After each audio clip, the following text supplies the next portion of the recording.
Hello again, this is Fiasco. We're returning to Ultimate General Civil War. We're playing from the Confederate perspective, and we're in the camp screen after the Battle of Shiloh. So the first thing we want to take a look at is what is the Union manpower total looking like, and it's almost twice as large as it was leading into Shiloh.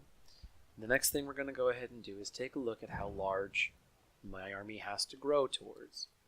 So for Gaines Mill, we need to be able to field 2 corps at fighting strength. At the moment, we know we can't do that. The next question we need to ask ourselves is, in the immediate short term, how large does my army have to be to fight the next series of battles leading up to Gaines Mill? We learn that for 1st Winchester, I only need 8 units.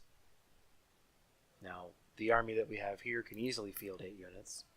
Question is, which 8 units? And what are we going to do with them? But the first thing we need to do, we need to spend our career points. Army organization is large enough, in my opinion, to get us going for a while now.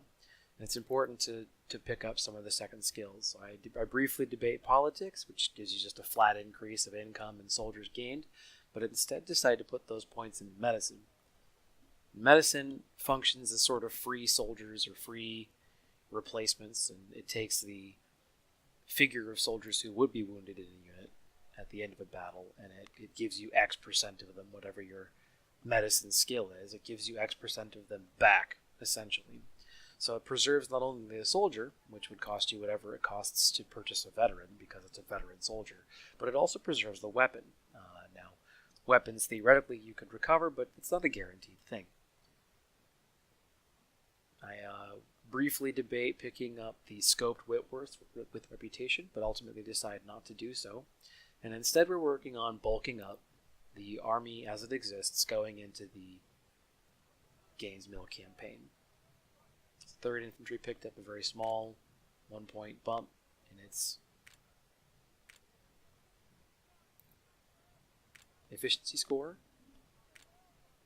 What we're looking at doing now is realizing, hey, I only need 8 soldiers, and what officers can I move around and shift around to do things with? John Jackson gets replaced. I guess not. Albert Johnson replaces General Ames as the Corps Commander because it gives me the opportunity to pick these particular traits here. And I imagine Ames will replace 1st Division Commander and so forth. And these Corps perks, they buff every unit in the Corps. And then having a highly skilled general in command of a division buffs the efficiency of the soldiers underneath them. Here's my avatar Fiasco taking over 3rd Corps with James Archer pushes down to 4th Corps. So that means that I Corps has a brigadier general in command of every division, and I just now catch that 3rd Infantry has a brigadier general in command of a brigade of infantry. We realize we've got a whole bunch of units here that have picked up perks. I'm a particularly big fan of anything that buffs the stamina of units. This is the first thing that I notice kind of goes. And here's Forrest. You get him as a free unit after Shiloh. The perks the game has picked for him in his unit are kind of all over the place. He gets a buff to melee, he gets a buff to working as the skirmish cavalry, he gets discipline, which is a buff to his ability to stick it out in melee. It's strange what they're Yes, sir. lining out as the intended purpose of Forrest's unit, and I can't really figure out what I want to do with it yet. So I'm going back to take a look at 1st Winchester to see how many units I need. I need 8. And also what I'm going to be asked to do. So I'm going to be asked to approach over open ground, take a block of forests, and then take a city. Now I need to figure out what 8 troops I want to take into 1st Winchester. So what's nifty here is you can pick up an entire division and dump it into a different corps. And that makes it really easy to reorganize your forces in the holding corps. So we're now taking a look at the forces that we've got, and I'm realizing as I play this, that I don't need to repair all of the units that I have in the army. I only need to repair 8 units going into the next battle, and then with the next battle I'll earn some number of reinforcements. I'm just dumping a lot of troops into the holding corps. So likely going into the Gaines Mill campaign, I'll generate a 3rd corps, which will operate as my holding corps, and I'll do the same thing. So with regard to the howitzer unit and picking artillery perks, there's no sense in putting perks in their firearms. They're going to level their firearms plenty just over the course of the campaign because it's a unit whose sole existence is to shoot. So if you find perks that give you other bonuses, I think they're more useful. The turning speed of the cannon, in particular, especially something that's going to be close to the front. Stealth, especially against all the big Union batteries as a Confederate player. These sort of are skills you can't get through just leveling up the unit and earning more points in efficiency or earning more points in firearms. So we're considering our next mission. What does my force need to be able to do? And also, what do I want to do to grow my army? Taking a look at what units. I want a mix of experienced veterans and green troops because I want to turn those green troops into battle-hardened vets as well. So here we've got the beginnings of an army, but unfortunately I still have too many troops. And now I've got the 8 that I like. I've got an artillery unit, the howitzer unit bumped to the full 12 cannon battery, and then 6 infantry brigades and 1 cavalry brigade. And I swear by mounted infantry or dragoon cavalry or whatever you want to call it, we're going to go ahead and use reputation. But we're not sure yet on what we're going to pick up. Looks like I decided to go for the Enfield, which is a fantastic rifle. And we're trying to figure out who's going to get upgrades and what upgrades.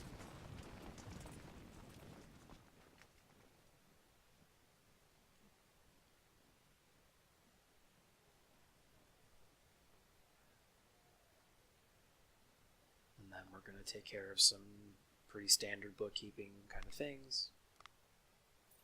Oh. And I remember, hey, we just finished a major battle. That means that the barracks and the armory have both reset. And if that's the case, there's a whole bunch of new officers I can buy. And that will likely massively change the makeup of the individual unit commanders, especially some of these higher level colonels and light colonels we're purchasing. So does this change the math? Do these new officers change who's there? And I'm trying to free up some of these higher ranking officers. This is a trick I picked up from Something Compass. So you fill all your units here with just low ranked majors, and the game will nicely kind of auto arrange the officers that are left over from, I guess, best to worst is sort of the way you'd call it. It takes the highest skilled officers and puts them at the top, and this is a function. They break it down by both rank and also skill within that rank, so all the colonels are together, and then the best colonels are on top, and all the generals are together, and the best generals are on top, and so forth and so on. So I've put the really bottom tier of everything possible in Second Corps, and again, Second Corps is just a holding corps. It exists entirely just to take up space. And now we're figuring out who are the best officers to lead these troops, and where can I get promotions? If I put Sam Cable, command of 5th Infantry, or 6th Infantry, I can get a promotion. And I'm trying to use this as an opportunity to grow my army. What are these officers who are right on the cusp of promotion that I can grow that next rank, that next, I guess, generation of colonels or light colonels.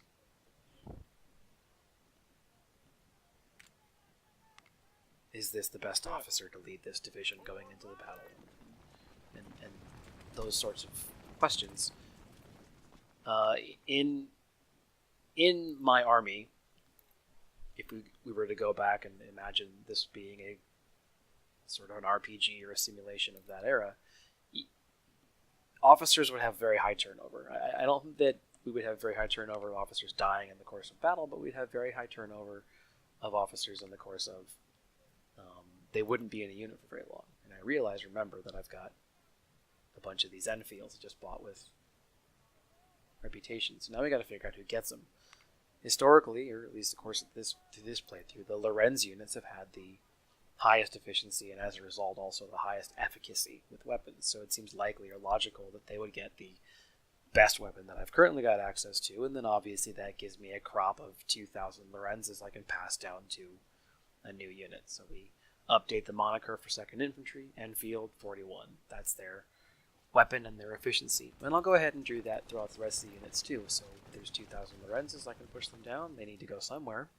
Let's find a unit that deserves some Lorenzes, and then once that unit gets those Lorenzes, they'll pass their Mississippis or whatever they're currently using. They'll pass those on to somebody else.